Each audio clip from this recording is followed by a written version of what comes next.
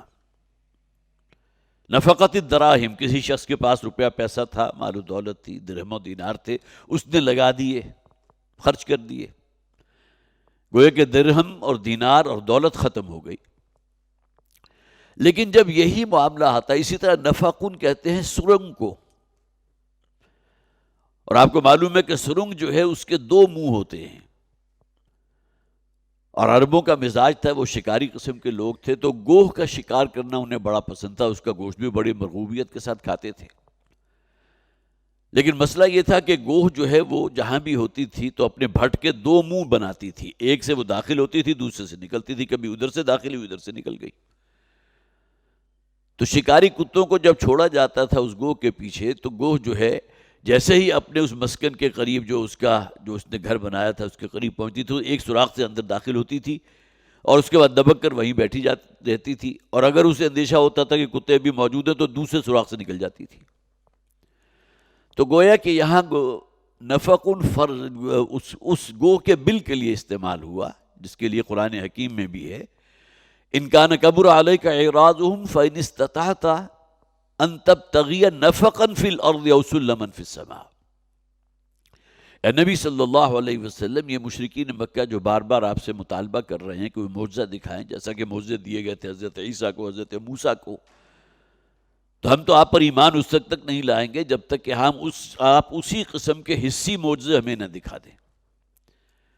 تو وہاں فرمایا گیا اے نبی صلی اللہ علیہ وسلم، اگر آپ ان کے اس مطالبے سے بالکل ہی عاجز آ چکے ہیں اور آپ چاہتے ہیں کہ انہیں کوئی معجزہ دکھا ہی دیا جائے، فَإِنِ اسْتَطَعْتَ أَن تَبْتَغِيَ نَفَقًا فِي الْأَرْضِ، نفق کا لفظ آ گیا، تو اگر آپ کے اندر استطاعت ہے، آپ کر سکتے ہیں، تو یا تو زمین میں سرنگ لگا لیجئے، او سلمًا فی السماء، یا آسمان میں سیڑھی لگا لیجئے اور ان کے لیے کوئی معجزہ لے آئیں۔ یہاں اگرچہ چونکہ اللہ کا کلام ہے اور بظاہر الفاظ جو ہیں بڑے سخت بھی ہیں نبی اکرم صلی اللہ علیہ وسلم کے لیے، لیکن آپ اگر اس سچویشن کو خاص طور پر دیکھیں گے تو اس اعتبار سے بڑی ایک کریٹیکل سچویشن تھی کہ وہ تالیاں پیٹ رہے تھے کہ پہلے انبیاء کو معجزے دیے گئے تھے، آپ کو کیوں نہیں دیا گیا؟ حضرت موسیٰ علیہ السلام کو ایک عصا دیا گیا تھا، حضرت عیسیٰ علیہ السلام کو وہ حصی معجزات دیے گئے تھے جس کا قرآن میں کئی مقامات پر ذکر موجود ہے۔ تو ہم تو آپ پر ایمان نہیں لائیں گے جب تک اسی نوعیت کے کچھ معجزات ہمیں آپ نہیں دکھاتے۔ یہ جو مکہ کی سنگلاخ زمین ہے، یہاں آپ کے لیے گل و گلزار پیدا ہو جائیں، آپ کے لیے سونے کا ایک محل تعمیر ہو جائے، اور جو ہے آپ شاریں پھوٹنے لگیں، یہ مطالبات ہیں ہمارے، یہ معجزے میں دکھائیے۔ تو وہاں الفاظ آئے ہیں سرنگ کے، جو جیسے کہ میں نے عرض کیا نون، فا اور قاف کا مادہ عربی زبان میں سرنگ کے لیے آتا ہے، جس کے 2 منہ ہوتے ہیں۔ تو گویا کہ وہ شخصیت کے جو 2 رخی شخصیت ہے، ہمارے ہاں بھی کہا جاتے ہیں نا کہ فلاں شخص کے 2 چہرے ہیں، جب آپ کے پاس آتا ہے تو اس کا چہرہ ایک طرف سے ہوتا ہے، جب دوسری طرف جا کر معلوم ہوتا ہے کہ اب یہ وہ شخص ہے ہی نہیں، یہ بالکل ہی الگ نوعیت کا شخص ہے۔ اور یہی بات استعمال ہوتی ہے ہمارے ہاں قول و فعل کے تضاد کے، بات آپ بڑی اچھی کہہ رہے ہیں، بڑی معزت اور نصیحت والی کہہ رہے ہیں، لیکن آپ کا عمل، آپ کا فعل، آپ کا کردار اس کے بالکل منافی ہے۔ تو یہاں سے گویا کہ اس اصطلاح کو قرآن حکیم میں لیا گیا۔ سورہ منافقون یہ پوری صورت موجود، سورہ کافرون بھی پوری صورت کی شکل میں موجود ہے، سورہ مومنون بھی موجود ہے۔ گویا کہ یہ 2 ایکسٹریم جو ہیں، مومن، کافر، اور درمیان میں نفاق، فی قلوبہم مرض فزادہم اللہ مرضا ولہم عذاب علیم بما کانوا یکسبون۔ اب یہ جو اصل میں اللہ تعالیٰ انسان کو ایمان کی دولت عطا فرماتا ہے، جنہوں نے تو اس دولت کی حفاظت کی ہے، اس کی نگہبانی کی ہے، اور واقعتاً یہ سمجھا ہے کہ اللہ کی طرف سے بڑا احسان ہوا کہ مجھے ہدایت کا رستہ اللہ نے دکھا دیا، مجھے دولت حاصل ہو گئی، دولت ایمان۔ اگر یہ دولت کسی وجہ سے زائل ہونے لگے، انسان پسپائی اختیار کرنے لگے، جس کے لیے سورہ نساء کے اندر جو آیت مبارکہ ہے میں نے خاص طور پر نوٹ کی تھی، آیت نمبر 137 ہے۔ سورہ نساء کا خاص طور پر اس حوالے سے ہمیں اپنے ذہن میں جو ہے وہ بٹھا لینا چاہیے کہ منافقت اور یہ جو نفاق ہے اس کا پردہ چاک کیا گیا ہے سورہ مبارکہ میں، سورہ نساء، سورہ توبہ، ان دونوں میں۔ سورہ نساء میں فرمایا گیا ان الذین آمنوا ثم کفروا ثم آمنوا ثم کفروا ثم ازدادوا کفرا، منافقین کا ذکر ہو رہا ہے۔ لیکن یہاں جو یہ کفر کی اصطلاح آئی ہے، یہ اصطلاحاً کفر نہیں ہے، بلکہ پسپائی ہے۔ وہ لوگ جو ایمان لائے پھر انہوں نے پسپائی اختیار کی، پھر ایمان لائے پھر پسپائی اختیار کی۔ جس طرح پینڈولم ہوتا ہے نا، وہ گھوم رہا ہے، ایک ایکسٹریم پر ذرا ہائٹ پر گیا پھر واپس آ گیا، پھر دوسری ہائٹ پر گیا پھر واپس آ گیا۔ تو گویا کہ ان کا ایمان پینڈولم کی مانند ہے، کبھی تو اس میں گویا کہ وہ معاملہ ہوتا ہے جو ایمان کی مناسبت سے ہے، اور کبھی اس کے اندر وہ چیزیں پیدا ہو جاتی ہیں جو ایمان کے منافی ہیں۔ تو ان الذین آمنوا، یقیناً وہ لوگ جو ایمان لائے، ثم کفروا، پھر انہوں نے کفر کیا، ثم آمنوا، پھر وہ ایمان لائے، ثم کفروا، پھر انہوں نے کفر کیا، ثم ازدادوا کفرا۔ اب گویا کہ یہ جو انہوں نے پسپائی اختیار کی ہے تو بالآخر اسی پسپائی کے اندر اور مزید اضافہ ہوتا گیا، اور جس کا نتیجہ کیا نکلتا ہے کہ بالآخر اللہ تعالیٰ ان کے دلوں کے اوپر مہر کر دیتا ہے۔ ختم اللہ علی قلوبہم یا فطبع علی قلوبہم، ان کے دلوں پر مہر کر دی گئی، اب ہدایت اس میں سرایت نہیں کر سکتی۔ اسی طرح سورہ نساء ہی میں یہ فرمایا گیا، وہ آیت مبارکہ جو اکثر و بیشتر آپ حضرات نے سنی بھی ہوگی، کہ جو منافقین ہیں ان کا جہنم میں سب سے نچلا حصہ جو ہے، جہاں شدید ترین عذاب ہوگا، اللہ نے ان کے لیے تیار کر رکھا ہے۔ اسی سورہ نساء کی آیت نمبر 145 ہے، 137 ابھی میں نے آپ کو سنائی، جہاں وہ پروسیس بیان کیا گیا۔ ایمان تو لائے تھے لیکن اس کے بعد پھر پسپائی اختیار کر لی، وہ ان مطالبات کو جو ایمان کے لانے کے بعد ان سے دین کرتا ہے اس کو ادا نہیں کیا، پسپائی اختیار کی، پھر ایمان لائے، پھر پسپائی اختیار کی، اور اس کے بعد اپنی پسپائی ہی میں اور دور سے دور ہوتے چلے گئے۔ فقط ضل ضلالا بعیدا۔ تو ان المنافقین فی الدرک الاسفل من النار، سورہ نساء آیت نمبر 145، یہ منافق وہ ہیں کہ جن کا درک الاسفل، وہ جگہ جو جہنم میں سب سے گہرائی میں ہے، جہاں شدید ترین عذاب ہوگا، یہ منافقین اس میں جھونکے جائیں گے۔ اب دیکھیے، ایک نفاق وہ ہے جو نبی اکرم صلی اللہ علیہ وسلم کے دور میں موجود تھا، اور اس میں بھی دو اعتبارات سے اپنے ذہن میں تقسیم کر لیجئے کہ کچھ لوگ تو وہ تھے کہ جو ایمان لائے تھے اس ارادے کے ساتھ کہ ہم واپس اپنے آبائی دین کی طرف پلٹ جائیں گے، وقتی مصلحت ہو سکتی ہے، اور چونکہ منافقین کا بہت گہرا تعلق تھا مدینہ کے رہنے والے یہودیوں کے ساتھ، جو بڑے مالدار لوگ تھے، بڑے خوشحال لوگ تھے، تو لہٰذا ان کے ساتھ بھی اپنے تعلقات کو نبھانا چاہتے تھے۔ نتیجہ کیا نکلتا تھا کہ بالآخر انہی کے رنگ میں رنگے گئے، اور ان کے دل میں نبی اکرم صلی اللہ علیہ وسلم کے لیے اور مسلمانوں کے لیے شدید ترین نفرت پیدا ہو گئی۔ اب یہی نفرت ہے جو بالآخر بلکہ دشمنی کی حد تک پہنچ گئی کہ غزوہ احد کے موقع پر عبداللہ ابن ابی جو ہے اپنے ساتھ 300 ساتھیوں کو لے کر واپس پلٹ گیا۔ ظاہر ہے اس سے بڑی بے وفائی اور غداری اور کوئی نہیں ہو سکتی، جبکہ دشمن مقابلے میں موجود ہے، تعداد سے 4 گنا زیادہ مقابلہ ہے، لیکن اس کے باوجود جو ہے اپنے ساتھیوں کو لے کر واپس پلٹ آیا۔ پھر یہ کہ عبداللہ ابن ابی کی تو باقاعدہ گویا کہ یہ ایک طرز عمل رہا ہے کہ کوئی موقع اس نے ہاتھ سے جانے نہیں دیا کہ نبی اکرم صلی اللہ علیہ وسلم کو ٹارچر نہ کیا ہو۔ ایک ٹارچر ہوتا ہے کہ جسمانی تشدد کرنا، اس کی نوبت تو نہیں آئی۔ ظاہر ہے کہ صحابہ کرام کی نگاہوں کے سامنے کیسے ہو سکتا تھا کہ عبداللہ ابن ابی حضور صلی اللہ علیہ وسلم کو ایذا رسانی، جسمانی کو ایذا پہنچائے، لیکن یہ کہ بہرحال جس قسم کے الزامات لگائے گئے ہیں. اسی طرح کا ایک واقعہ میں نے پچھلی مرتبہ آپ کو سنایا تھا کہ نبی اکرم صلی اللہ علیہ وسلم ایک موقع پر خطبہ ارشاد فرما رہے تھے تو یہ بدبخت کھڑا ہوا اور نہایت ہی گستاخی اور بدتمیزی والی زبان جو ہے حضور کے لیے استعمال کی. اور وہی بات تھی جو غزوہ بنو مصطلق، جیسا کہ میں نے عرض کیا تھا، واپسی کا جو سفر تھا اس میں جو دو واقعات ہوئے تھے. ایک واقعہ افک تھا، نبی اکرم صلی اللہ علیہ وسلم کی زوجہ محترمہ حضرت عائشہ صدیقہ رضی اللہ تعالی عنہا کے اوپر تہمت لگائی. اور تہمت بھی کون سی؟ جو بدترین ہو سکتی ہے، زبان پر الفاظ لاتے ہوئے انسان کو جو ہے جھجک ہوتی ہے، شرم ہوتی ہے. یہ اس کی اصل میں بدبختی کا جسے آپ کہیے کلائمیکس تھا نا. اور اسی موقع کے اوپر جب ایک انصاری اور مہاجر کا کوئی باہم جھگڑا ہو گیا تھا تو یہی شخص تھا عبداللہ ابن ابی کہ جو اپنے ساتھیوں لے کر وہاں پہنچا اور انتہائی ہرزہ سرائی کی ہے مسلمانوں کے خلاف. یہ وہاں سے آئے تھے مکہ سے لٹے پٹے، اور تم لوگوں نے انہیں روٹیاں کھلا کھلا کر اور اپنی روپیہ پیسہ خرچ کر کے انہیں موٹا تازہ کر دیا. آج یہ تمہاری گردن کو پکڑ رہے ہیں.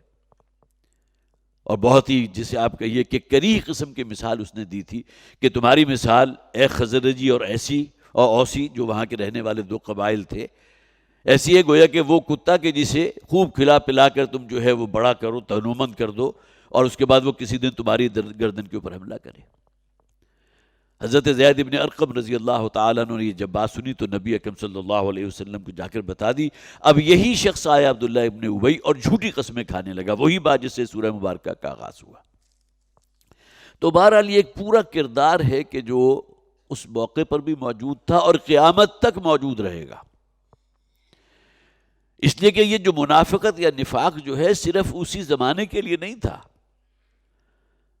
بلکہ نبی اکرم صلی اللہ علیہ وسلم نے تو اتنی صراحت کے ساتھ ان سمٹمز کا ذکر کیا کہ جس شخص کے اندر یہ نفاق کے جراثیم پیدا ہو جائیں اور وہ پنپنے لگیں تو اس کی کوالٹیز کیا ہوتی ہیں، کیا سمٹم اس کے اندر پیدا ہو جاتے ہیں، کس قسم کی صفات اس کے اندر جنم لینے لگتی ہیں. وہ حدیث آپ نے بارہا سنی ہوگی، آیت المنافق ثلاث، منافق کی 3 نشانیاں ہیں. جھوٹ بولنے والا ہے، وعدہ خلافی کرنے والا، امانت میں خیانت کرنے والا. اب دیکھیے کون سا مسلمان ہوگا جسے موقع ملے اور یہ کام نہ کرے. دنیاوی منفعت حاصل کرنے کے لیے یہ تو ہمارا روزمرہ کا تجربہ ہے نا، مشاہدہ ہے. وعدہ کر کے پورا کرنا گویا کہ آج کل کوئی اخلاقی صفت یا اخلاقی مکارم میں سے کوئی شے ہے ہی نہیں.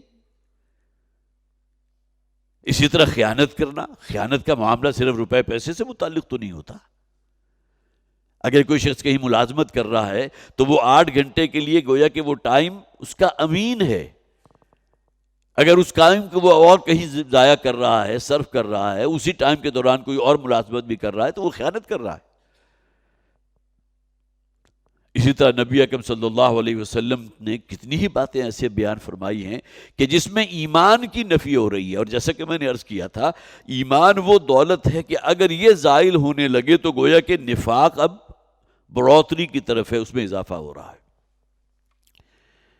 یہی وجہ ہے کہ بہت پیارے الفاظ ہیں، غالباً حدیث کے ہیں یا بہرحال صحابہ کرام میں سے کسی کے ہوں گے، کہ مرض نفاق اصل میں وہ شے ہے کہ ما خافہ الا مؤمنا. اس مرض کا اندیشہ اسی شخص کو رہتا ہے جس میں ایمان موجود ہو. ظاہر ہے کہ وہی بات ہے نا کہ جسے وہ دولت حاصل ہے تو اسے یہ خدشہ رہے گا، کھٹکا رہے گا کہ کہیں یہ دولت ایمان مجھ سے چھن نہ جائے اپنے غلط اعمال کی وجہ سے. رہا کھٹکانا چوری کا، دعا دیتا ہوں راہزن کو. جس شخص کے پاس کوئی مال و دولت ہوگا اسی کو خطرہ ہوگا نا کہ کہیں ڈاکہ نہ پڑ جائے، کوئی چور نہ آ جائیں. جس کے پاس کچھ ہے ہی نہیں وہ تو پاؤں پسار کے بڑے آرام سے جو ہے وہ نیند کے لطف لے گا. رہا کھٹکا نہ چوری کا، دعا دیتا ہوں راہزن کو. تو ما خافہ الا مؤمنا، اس مرض نفاق کا خوف اور کھٹکا اسی شخص کو لگا رہتا ہے جو مومن ہو، جسے واقعتاً وہ دولت ایمان حاصل ہو. وما امنہ الا منافقا، اور اس مرض نفاق سے اپنے آپ کو بہت محفوظ سمجھتا ہے وہ شخص جو منافق ہے. گولڈن ورڈز ہیں یہ.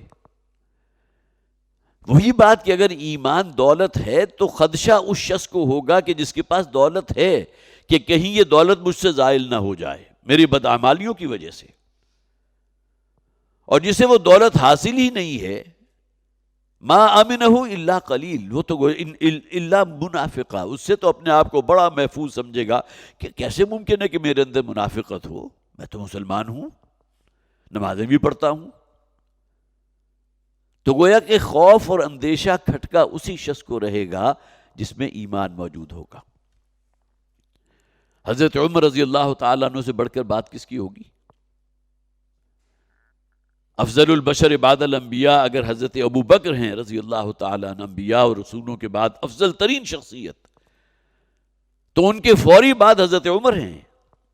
یہ وہ بات ہے کہ جو ہمارے ہاں متفقہ طور پر تسلیم ہے کہ صحابہ کرام میں جو گریڈز ہیں وہ خلافت کی مناسبت سے ہیں۔ سب سے ٹاپ پر ابو بکر ہیں، پھر عمر ہیں، پھر عثمان ہیں، پھر علی ہیں، اور اس کے بعد بقیہ 6 وہ کہ جن کے بارے میں نبی اکرم صلی اللہ علیہ وسلم نے اسی دنیا میں جنہیں جنت کی بشارت دی تھی، عشرہ مبشرہ۔ تو حضرت عمر رضی اللہ تعالیٰ عنہ کے بارے میں یہ آتا ہے کہ ایک موقع پر حضرت حذیفہ رضی اللہ تعالیٰ عنہ، جنہیں نبی اکرم صلی اللہ علیہ وسلم نے منافقین میں، جو مدینہ میں رہنے والے منافقین میں جو لوگ بھی موجود تھے ان کے ناموں سے مطلع کر دیا تھا، گویا کہ یہ ایک راز تھا حضور کا، جو حضرت حذیفہ رضی اللہ تعالیٰ عنہ جس راز کے امین تھے۔ حضرت عمر کو معلوم تھا کہ ہاں نبی اکرم صلی اللہ علیہ وسلم نے حضرت حذیفہ کو بتا دیا ہے کہ مدینہ میں کون کون کون کون منافق ہے۔ اب دیکھیے اندیشہ اور کھٹکا حضرت عمر کو ہوا کہ کہیں میرا نام تو ان میں شامل نہیں۔ تو ایک موقع پر حضرت حذیفہ کو جو ہے تخلیے میں لے جا کر اور اللہ کی قسم دے کر ان سے پوچھا کہ مجھے بتاؤ کہ کہیں میرا نام منافقین میں شامل تو نہیں ہے۔ ایک ہمارا معاملہ ہے کہ سمجھتے ہیں کہ منافقت تو صرف اس دور کی ایک شے تھی، اس کے بعد کہاں سے نفاق آ گیا۔ ایک موقع پر ایک شخص آیا جس نے مسجد نبوی کے صحن میں جو ہے نماز ادا کی بہت ہی تیزی کے ساتھ، گویا کہ رکوع کیا تو ابھی پوری طرح سیدھا نہیں ہوا تھا کہ سجدے میں چلا گیا، سجدے سے اٹھ کر ابھی پوری طرح بیٹھا نہیں تھا کہ پھر دوبارہ سجدے میں چلا گیا۔ یہ مثالیں آپ کھلی آنکھوں جو اپنے مساجد میں بھی دیکھتے ہوں گے، بہرحال بڑی تکلیف ہوتی ہے۔ تو نبی اکرم صلی اللہ علیہ وسلم نے اس شخص کو جس نے نماز مکمل کی تھی، جب نماز مکمل کر لی تو اسے بلایا اور کہا صلی فإنک لم تصلی، جاؤ جا کر نماز دوبارہ ادا کرو، تم نے نماز نہیں پڑھی۔ یہ کہنے کہ اٹھک بیٹھک تم نے کر لی ہے، موومنٹ کر لی ہے، نماز نہیں پڑھی۔ وہ شخص پھر گیا اور پھر اس نے اسی طرح نماز پڑھی، تو حضور نے پھر کہا نہیں نماز نہیں ہوئی تمہاری۔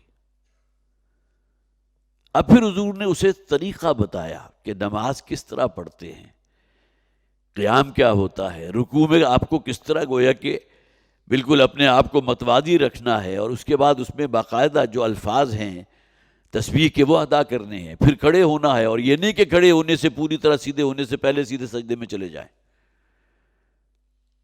صلی فإنک لم تصلی۔ اور اسی طرح حضور نے ایک موقع پر منافق کی جو نماز ہے، نماز عصر کا حضور نے نقشہ کھینچا کہ ایک شخص ہے کہ جو اپنے کاروبار میں کہیں دکان پر بیٹھا ہوا ہے، کسی میٹنگ میں مصروف ہے، عصر کا وقت آیا اور گزر رہا ہے۔ جب بالکل اینڈ پر عصر کا وقت آ گیا تو وہ اٹھا اور عصر کی 4 رکعتیں ادا کی اور پھر مشغول ہو گیا۔ اور حدیث میں الفاظ ہے کہ نبی اکرم صلی اللہ علیہ وسلم نے فرمایا کہ اس شخص نے بالکل اس طرح نماز پڑھی ہے جیسے کہ مرغ ٹھونگے مارتا ہے۔ اور یہ مثال دینے کے بعد حضور نے فرمایا یہ ہے اصل میں منافق کی نماز، جو فرمایا گیا نا لا یاتون الصلاۃ الا وهم کسالى۔ یہ منافقین جو ہیں یہ نماز تو ادا کرتے ہیں لیکن بہت ہی کسل مندی کے ساتھ، مارے باندھے کی نماز، گویا کہ کوئی مجبوری ہے جو ان کے سر کے اوپر تھوپ دی گئی ہے، جبکہ نماز کا معاملہ تو اس کے بالکل برعکس ہونا چاہیے۔ قرۃ عینی فی الصلاۃ، حضور نے فرمایا میری آنکھوں کی ٹھنڈک تو نماز میں ہے۔ تو ہمیں اپنے اس اعتبار سے بھی جائزہ لینا چاہیے کہ یہی تمام کہنے کو چھوٹی چھوٹی چیزیں ہیں، لیکن یہ کہ بہرحال یہ ایک مرض کی نشاندہی کرتی ہیں۔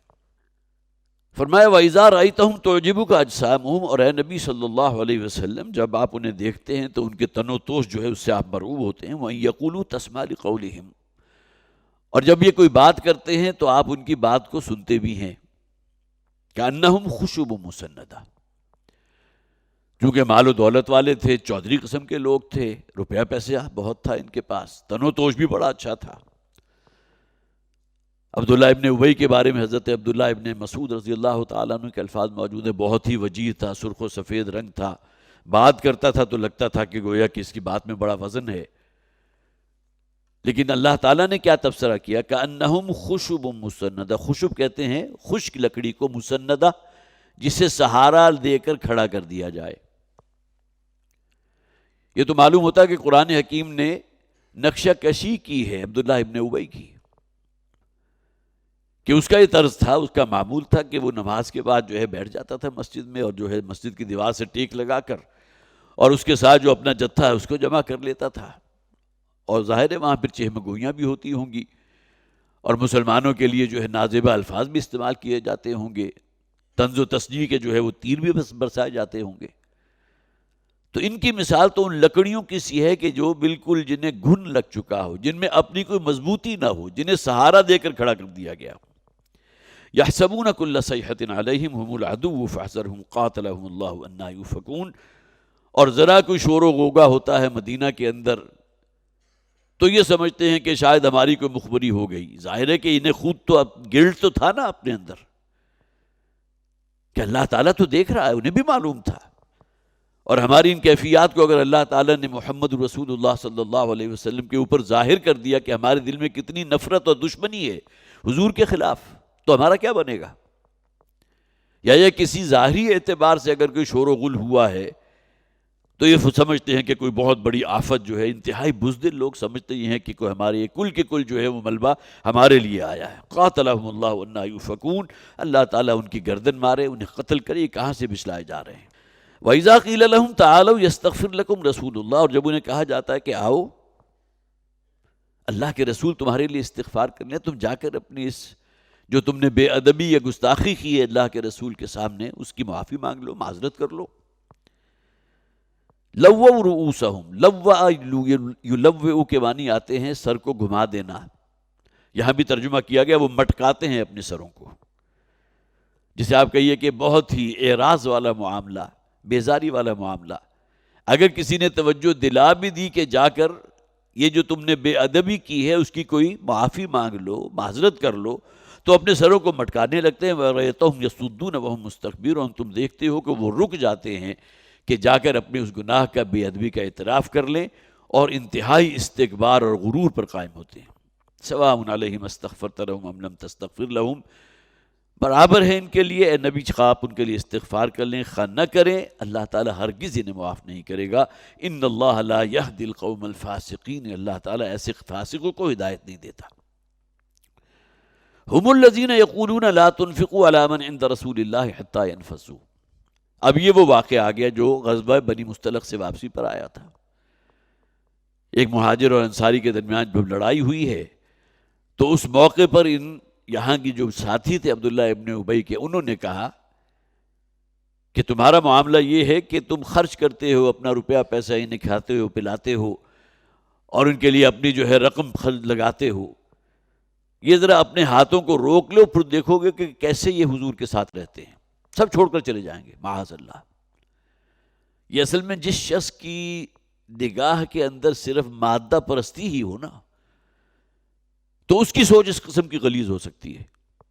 کیا صحابہ کرام کے بارے میں یہ سوچا جا سکتا تھا جو اپنا سب کچھ چھوڑ کر آئے تھے مکہ میں اور آ کر دامن محمدی صلی اللہ علیہ وسلم سے وابستہ ہوئے تھے، تو انہیں اگر یہ انصاری صحابہ یہ کوئی اب ٹھکانہ فراہم نہ کرتے، ان کے لیے کچھ جو ہے بندوبست نہ کرتے، تو کیا یہ حضور کو چھوڑ دیتے؟ لیکن ان کی وہ شارٹ سائٹڈنس ہے کہ جس کی بنیاد پر یہ جملہ ان کے زبان پر آ گیا، لا تنفقوا علی من عند رسول اللہ حتی ینفضوا، مت خرچ کرو ان لوگوں پر کہ جو اللہ کے رسول کے ارد گرد جمع ہے. مراد کون ہے؟ مہاجرین. حتی ینفضوا، یہاں تک کہ یہ خود ہی منتشر ہو جائیں.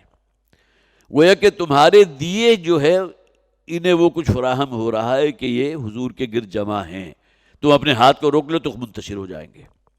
وَلِلَّهِ خَزَائِنُ السَّمَاوَاتِ وَالْأَرْضِ، یہ زمین و آسمان کے تمام خزینے تو اللہ کے ہاتھ میں ہیں نا۔ اللہ تعالیٰ مسبب الاسباب ہے۔ اللہ نے ان انصار مدینہ کو سبب بنا دیا، ان لوگوں کو کوئی ٹھکانہ فراہم کرنے کا، ان لوگوں کے جو ہے کھانے پینے کا بندوبست کرنے کا، ان کی ضروریات پوری کرنے کا۔ اگر یہ دروازہ نہ بھی ہوتا تو اللہ تعالیٰ کہیں اور سے بندوبست کر دیتے، اس کے خزانوں میں تو کوئی کمی نہیں ہے۔ وَلِلَّهِ خَزَائِنُ السَّمَاوَاتِ وَالْأَرْضِ، اللہ ہی کے لیے ہے، اللہ ہی کے کنٹرول میں ہے، اللہ ہی دیتا ہے جسے چاہتا ہے، جتنا چاہتا ہے۔ وَلَكِنَّ الْمُنَافِقِينَ لَا يَفْقَهُونَ، لیکن یہ منافق بدبخت وہ ہیں کہ جو بالکل سوچ و سمجھ سے، عقل و فکر سے عاری ہیں۔ اس لیے کہ جو مرض ہے نا ان کے اندر، حب دنیا، حب مال، روپے پیسے کی محبت ہے، اس کے علاوہ تو اور کچھ نہیں، وہ اس درجے غالب ہے کہ دین کو قبول کیا تھا لیکن اس کے تقاضے ادا کرنے کو تیار نہیں ہے۔ یقولون لئن رجعنا الی المدینہ لیخرجن الاعز منها الاذل، کہتے یہ ہیں کہ اگر ہم مدینے کی طرف پلٹ گئے، یا جب ہم مدینہ پہنچ جائیں گے واپس، بنو مستلق کے ساتھ جو غزوہ ہوا تھا، اب یہ واپسی کا سفر ہو رہا ہے، لَيُخْرِجَنَّ الْأَعَزُّ مِنْهَا الْأَذَلُ، تو وہاں جو عزت دار لوگ جو پہلے سے وہاں موجود تھے، اوسی اور خزرجی، عبداللہ ابن ابی خود خزرجی تھا، تو یہاں کے جو رہنے والے ہیں، جو اوریجنلز ہیں یہاں کے مدینہ کے، وہ ان کمی کاری لوگوں کو جو آئے ہیں مکہ سے مہاجر بن کر، ان تمام کو نکال باہر کریں گے۔ اب یہ وہ الفاظ تھے جو حضرت زید ابن ارقم رضی اللہ تعالیٰ عنہ نے سن لیے تھے عبداللہ ابن ابی کے، اور جا کر نبی اکرم صلی اللہ علیہ وسلم کو بتا دیا، اور اس نے آگر جھوٹی قسمیں کھانی شروع کر دی کہ میں نے تو یہ نہیں کہا۔ تو نتیجہ کیا نکلا کہ حضرت زید ابن ارقم کے اوپر جو ہے بہت ہی مایوسی اور بڑی شرمندگی اور خجالت محسوس کرنے لگے کہ میں اتنے لوگوں کے سامنے میں جھوٹا بن گیا۔ اب یہ دیکھیے کہ یہ ہے اصل میں وہ بات جو اللہ تعالیٰ نے پھر کلیئر فرما دی، جیسا کہ اسی غزوہ بنی مستلق سے واپسی پہ واقع افک ہوا تھا، تو سورہ نور کے اندر اللہ تعالیٰ نے حضرت عائشہ صدیقہ رضی اللہ تعالیٰ عنہ کی براءت فرما دی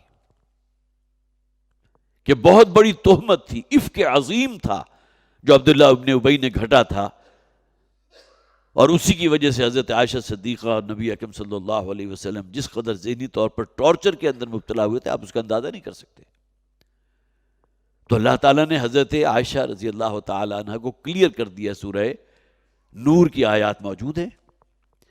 اسی طرح حضرت زید ابن ارقم رضی اللہ تعالیٰ عنہ جب یہ سورہ مبارکہ اور یہ آیات نازل ہوئیں تو حضور نے طلب فرمایا حضرت زید ابن ارقم کو، ان کی عمر اس وقت کوئی 15-16 برس تھے، ٹین ایجرز میں سے تھے، اور جیسا کہ میں نے عرض کیا انہیں شدید شرمندگی اور خجالت تھی اس بات پر کہ تمام لوگوں کے سامنے عبداللہ ابن ابی نے مجھے جھوٹا کر دیا۔ تو پھر جب یہ آیات نبی اکرم صلی اللہ علیہ وسلم نے پڑھی ہیں اور یہ آیات آپ پر نازل ہوئیں تو حضرت زید ابن ارقم رضی اللہ تعالیٰ عنہ کے کانوں کو حضور نے پکڑا اور کہا کہ یہ کان سچے تھے،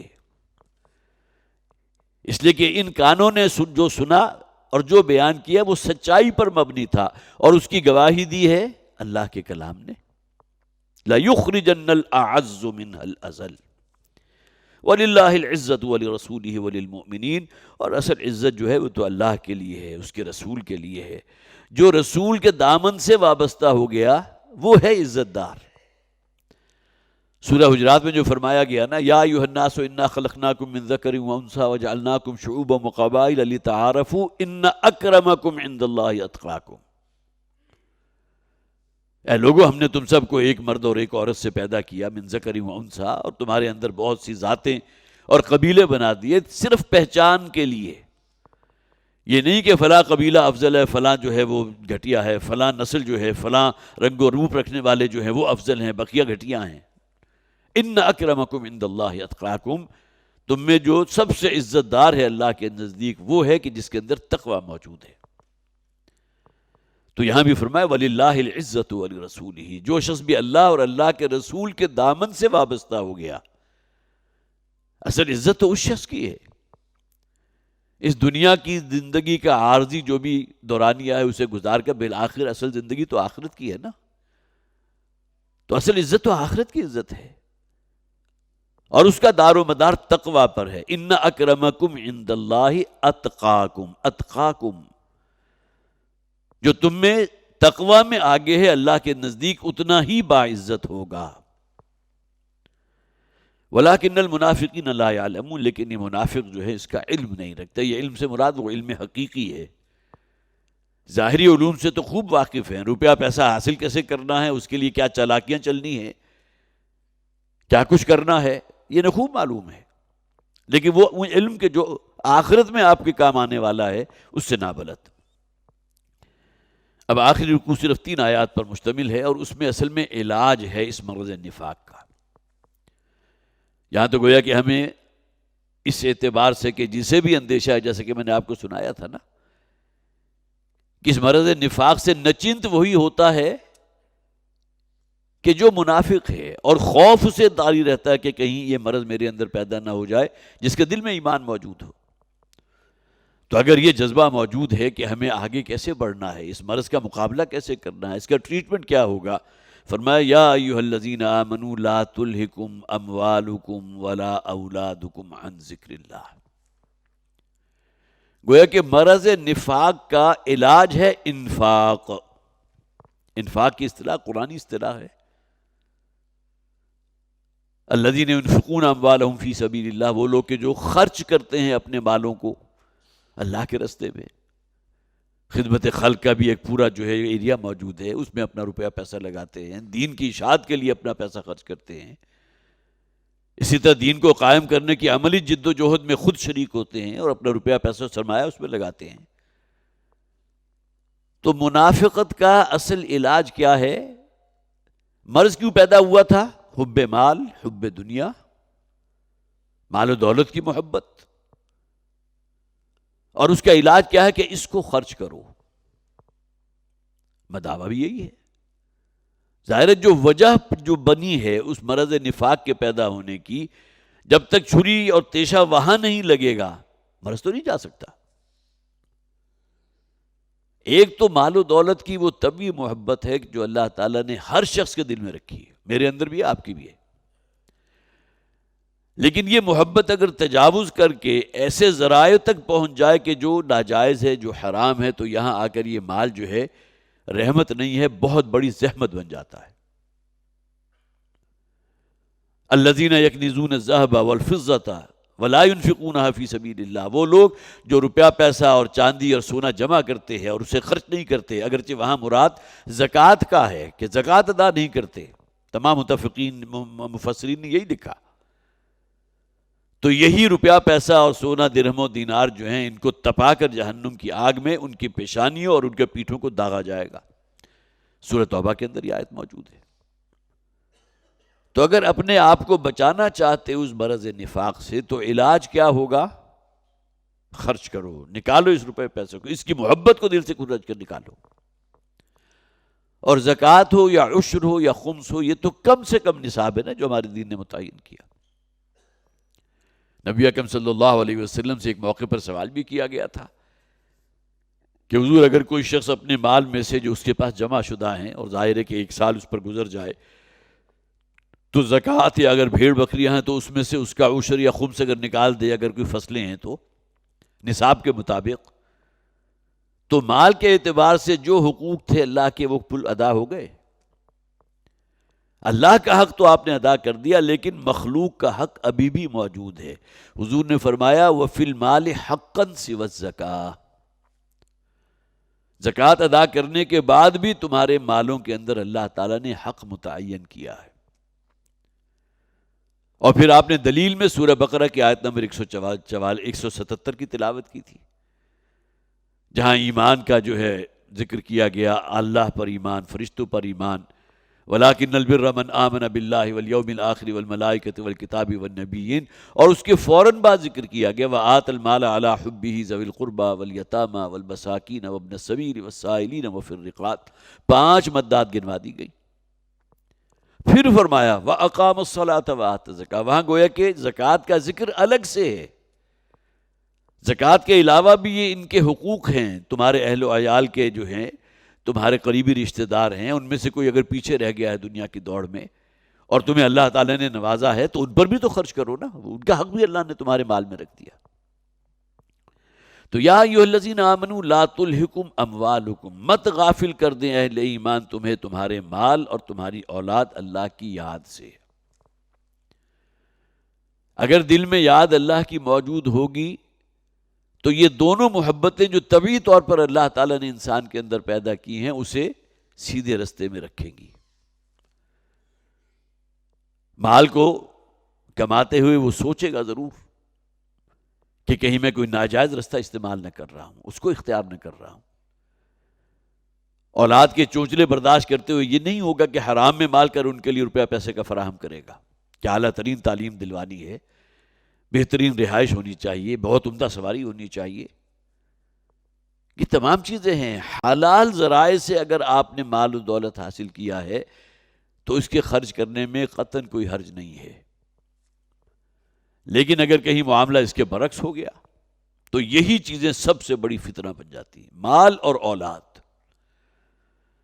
سورۃ تغابن اس کے فوراً بعد موجود ہے، انشاءاللہ وہ بھی جلد ہی ہمارے زیر مطالعہ آئے گی، بلکہ اگلی مرتبہ اس کا مطالعہ شروع کریں گے، جہاں فرمایا گیا انما اموالکم و اولادکم فتنہ۔ یہی دو چیزیں جو یہاں موجود، اصل فتنہ ہے تمہارے مال اور تمہاری اولاد۔ اس فتنے میں، اس امتحان میں کامیاب ہو گئے تو مومنین میں سے ہو، اگر ناکام ہو گئے تو منافق ہو۔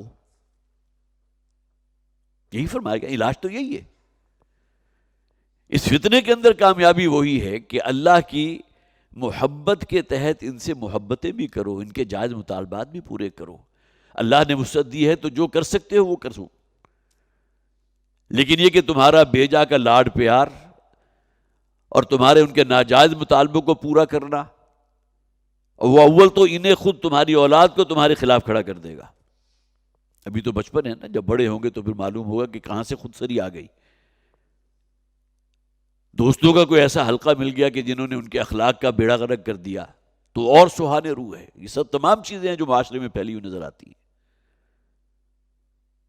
ان من ازواجکم و اولادکم، جیسا کہ یہاں فرمایا گیا، اور قل ان کان آباؤکم و ابناؤکم، وہاں بھی جن تین چیزوں کا ذکر کیا گیا وہ کیا تھا؟ وَأَمْوَالٌ اقْتَرَفْتُمُوهَا وَتِجَارَةٌ تَخْشَوْنَ كَسَادَهَا وَمَسَاكِنُ تَرْضَوْنَهَا۔ روپیہ پیسہ انسان کہاں خرچ کرتا ہے؟ اپنے کاروبار کو اور وسیع کرنے کے لیے، اپنے لیے اعلیٰ ترین جو ہے محلات اور زندگی کی ہر آسائش اپنے گھر کے اندر فراہم کرنے کے لیے، لگژریز کا اہتمام کرنے کے لیے۔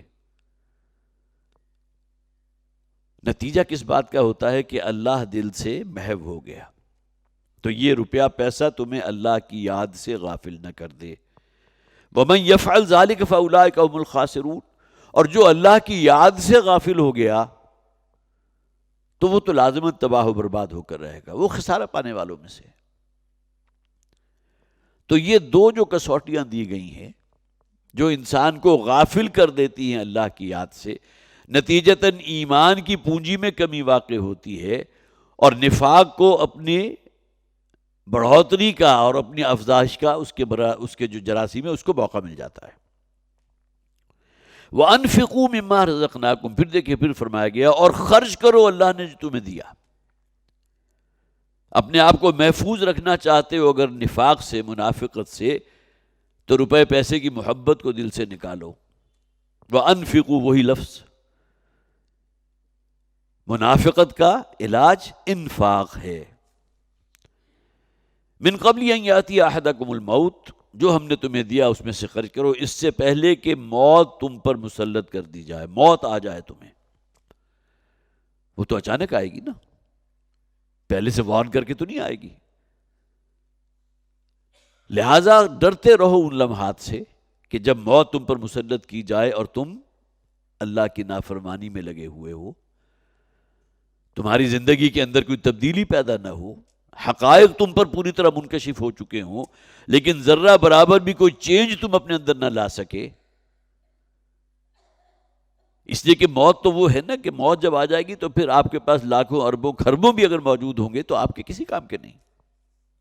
وہ تو جب تک آپ کا اختیار اس پیسے پر ہے، اس دولت پر ہے، اس وقت تک جو ہے آپ کے پاس موقع ہے کہ اپنے درجات کو کتنا بلند کر سکتے ہیں. اس روپے پیسے کو خرچ کر کے خدمت خلق میں خرچ کرنا ہے، دین کی نشر و اشاعت میں لگانا ہے، اچھے کاموں کے اندر صرف کر دینا ہے، کار خیر کی کسی کی بنیاد ڈال دینا ہے. تو انفقوا مما رزقناکم، خرچ کرو جو کچھ ہم نے تمہیں دیا، من قبل، اس سے پہلے، ان یاتی احدکم الموت، کہ تم میں سے کسی کو موت آ جائے، فیقول رب لولا اخرتنی الی اجل قریب. جب موت کے فرشتوں کو وہ آتا دیکھے گا جو روح قبض کرنے کے لیے آ رہے ہیں، تو اس وقت کہے گا بڑی حسرت کے ساتھ، اے پروردگار لولا اخرتنی الی اجل قریب، کیوں نہ تو نے کچھ مؤخر کر دیا تھوڑی دیر کے لیے اس موت کو.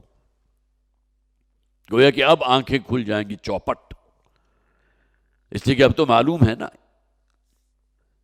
اب انسان کو خوب معلوم ہے اب اپنے پیاروں سے مجھے جدا ہونا ہے، انہیں سب کو چھوڑ کر چلے جانا ہے. یہ روپیہ پیسہ بڑی حسرت بن جائے گی اس وقت. جس کے پاس جتنا کچھ ہوگا اتنا ہی زیادہ حسرت میں مبتلا ہوگا. تو وہ جو عام طور پر کہا جاتا ہے نا کہ انسان جو ہے اپنے رب سے آخری وقت میں اگر کچھ مانگے گا تو یہ مانگے گا کہ اس موت کو تھوڑی دیر کے لیے مؤخر کر دے، الی اجل قریب فاصدق واکن من الصالحین. نتیجہ کیا نکلے گا کہ اگر اس موت کو دور کر دے گا تو جو کچھ تو نے دیا ہے میں صدقہ و خیرات کر دوں گا. لیکن اب کس کام کا؟ وہ تو اللہ تعالیٰ کی سنت ہے، اس میں تو کوئی تبدیلی واقع نہیں ہو سکتی.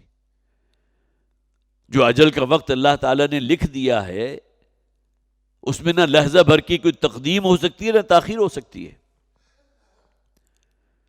ہمارے اپنے جاننے والوں میں سے کتنے ہوں گے جو مہینوں نہیں سالوں سے بستر مرگ پر پڑے ہیں لیکن موت نہیں آ رہی، اس لیے کوئی وقت نہیں آیا جو اللہ نے طے کیا تھا.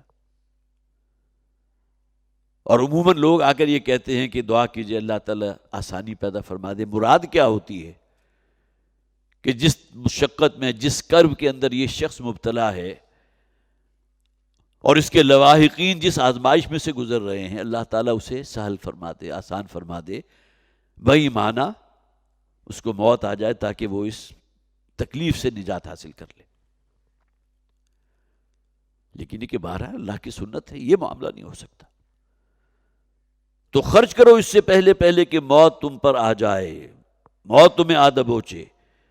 اس لیے کہ پھر تو یہ ہوگا کہ تم کہو گے کہ اس موت کو ذرا تھوڑا سا مؤخر کر دیا جائے تو جو کچھ تو نے دیا ہے پروردگار میں سب کچھ صدقہ کر دوں گا. وَأَكُن مِّنَ الصَّالِحِينَ، اور بہت ہی صالح اور نیکوکار انسان بن جاؤں گا. جب تک وہ مہلت عمر تھی انسان جو ہے بدمست رہتا ہے اپنی عیاشیوں میں، اپنی مستیوں میں، اپنی حرام کاریوں میں. میں عمومی بات کر رہا ہوں. لیکن یہ کہ جب موت جو ہے اپنے سر پر کھڑی نظر آئے تو پھر تو فرعون نے بھی تو کہا تھا نا، جب وہ غوطے آنے لگے اس سے اور سمندر میں ڈوبنے لگا تو اس موقع پر اس نے اعلان کیا تھا کہ میں ایمان لاتا ہوں موسیٰ اور ہارون کے رب پر. لیکن اس وقت کا ایمان اس کے کسی کام نہیں آ سکتا، نہ کسی شخص کے کام آ سکتا ہے، نہ فرعون کے کام آیا. اور یہ اللہ کی سنت ہے، اللہ کا طریقہ ہے. یہ وہ قانون ہے جو اللہ تعالیٰ نے لکھ دیا ہے کہ جو بھی وقت ہے انسان کا اس دنیا سے وداع کا. یہ الگ بات ہے کہ عام طور پر کہا جاتا ہے کہ دعا جو ہے وہ تقدیر کو بدل دیتی ہے، لیکن وہ بھی ایک حد تک کا معاملہ ہے نا. یہاں تو ذکر ان لمحات کا ہو رہا ہے جو سکرات موت کے ہیں، جب انسان کو محسوس ہو کہ اب اس دنیا سے جانا ہی جانا ہے تو وہ تو چاہے گا. اور چاہنے میں بھی دیکھیے سب سے بہتر چیز اس کو عام طور پر جو آج کل واٹس ایپ کے ذریعے توجہ بھی دلائی جاتی ہے کہ اس سے پہلے کہ وہ وقت آئے کہ تم کہو کاش کہ میں صدقہ کر دیتا، ابھی تو وقت ہے نا، ابھی تو لگا سکتے ہو اپنا روپیہ پیسہ. جن کے پاس ہے اور نہ صرف ہے بلکہ اتنا کچھ ہے کہ ان کی نسلوں کے لیے باقی ہے، کیونکہ ان کے لیے کفایت کرے گا. لیکن کیسے کیسے حالات سے لوگ گزر رہے ہیں، خودکشیاں کر رہے ہیں بھوک کی وجہ سے. یہ سیلاب کی شکل میں جو ایک طوفان آیا تھا اور بہت بڑی آزمائش اور بہت بڑا امتحان، کتنے لاکھوں لوگ جو ہیں بے گھر ہوئے، ان کے سروں کے اوپر جو چھت تھی وہ بھی غائب ہو گئی، مکانوں کا ہی معلوم نہیں. بہرحال کچھ لوگوں نے اس میں آگے بڑھ کر ہمت بھی کی ہے، مدد بھی کی ہے، روپیہ پیسہ بھی بہت خرچ کیا گیا الحمدللہ، لیکن اصل بات تو وہی ہے نا کہ انسان کو اپنے اوپر بصیرت حاصل ہے کہ میں کہاں کھڑا ہوں، میں نے کیا کیا۔ لوگوں نے تو یہ کچھ کیا ہے لیکن میں نے بھی قدم آگے بڑھایا نہیں بڑھایا۔ اس لیے کہ حضور نے فرمایا من یحرم الرفق فقد حرم الخیر کلہ، جو شخص بھی دل کی نرمی اور دل کے گداز سے محروم کر دیا گیا وہ تو ہر نوع کے خیر سے محروم کر دیا گیا۔ تو فَأَصَّدَّقَ وَأَكُن مِّنَ الصَّالِحِينَ، اے پروردگار اس موت کو ذرا مجھ سے ٹال دے، تھوڑی مہلت، اجل قریب، مجھے کوئی زیادہ زندگی نہیں چاہیے۔ دیکھیے یہ بھی حسرت کی آخری حد ہے نا، کہ مجھے اتنا موقع دے دے کہ میں نیک بن جاؤں اور پھر یہ کہ جو تو نے مجھے دیا ہے وہ صدقہ کر دوں۔ الی اجل قریب، تھوڑی دیر کی مہلت اور دے دے۔ فَأَصَّدَّقَ وَأَكُن مِّنَ الصَّالِحِينَ، کہ پھر میں خیرات بھی کروں گا، صدقہ و خیرات کروں گا، اپنا روپیہ پیسہ جو میں نے جمع کر کے رکھا ہوا تھا لوگوں کے حق بھی ادا کروں گا اور نیکوکار لوگوں میں سے ہو جاؤں گا۔ وَلَن يُؤَخِّرَ اللَّهُ نَفْسًا إِذَا جَاءَ أَجَلُهَا، اب یہ قانون آ گیا، اور ہرگز اللہ تعالی کسی شخص کی موت کو نہیں مؤخر کرتا جب کہ وہ اس پر آ جاتی ہے اللہ کے حکم سے۔ اذا جاء اجلها، یہ اللہ کے قانون، اللہ کی سنت، وہ ہرگز یہ کام نہیں کرے گا، اس نے پہلے سے بتا دیا۔ دیکھیں نا، کسی شخص کو پہلے سے بتا دیا جائے کہ اگر تم نے یہ کچھ کیا تو تمہارا ٹھکانہ، تمہیں یہ سزا ملے گی، تمہیں سولی پر لٹکا دیا جائے گا، تب گویا کہ اتمام حجت ہو گیا نا، اسے پہلے سے بتا دیا گیا تھا۔ تو یہ بات بھی پہلے سے بتا دی گئی ہے کہ اللہ تعالیٰ اگر اس وقت کتنی ہی خواہش کیوں نہ کرو کہ اس موت کو مجھ پر سے تھوڑا ٹال دیا جائے، اللہ تعالیٰ کی سنت نہیں ہے یہ کام کرنا۔ وَلَن يُؤَخِّرَ اللَّهُ نَفْسًا إِذَا جَاءَ أَجَلُهَا، اور ہرگز اللہ تعالیٰ مؤخر نہیں کرے گا کسی شخص کی موت کو جب اس پر آ جائے۔ وَاللَّهُ خَبِيرٌ بِمَا تَعْمَلُونَ، اور اللہ تعالیٰ باخبر ہے جو کچھ تم کرتے ہو۔